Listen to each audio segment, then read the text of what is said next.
ગાયોનો વધ કરે છે, હિન્દુ પાસે કબ્ર પૂજા કરાવે છે, આવો તો ધર્મનો નાશ થઈ રહ્યો છે અને પહેરવા નામનો રાક્ષસ બાર ગાવ માટે મનુષ્ય પશુ પક્ષીનો ઉદય થવા દેતો નથી. મારના આનો કોઈ ઉપાય કરો પ્રભુજી, આનો કોઈ ઉપાય કરો.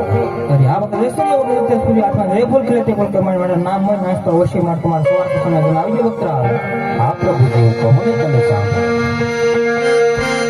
હે યાર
આપણે ઘણા દુઃખો વિચારે ઘણા કવિતો બેઠા છે માટે તમારા દુઃખના માટે જેને સુખ દિવસો મળી તમને મળતા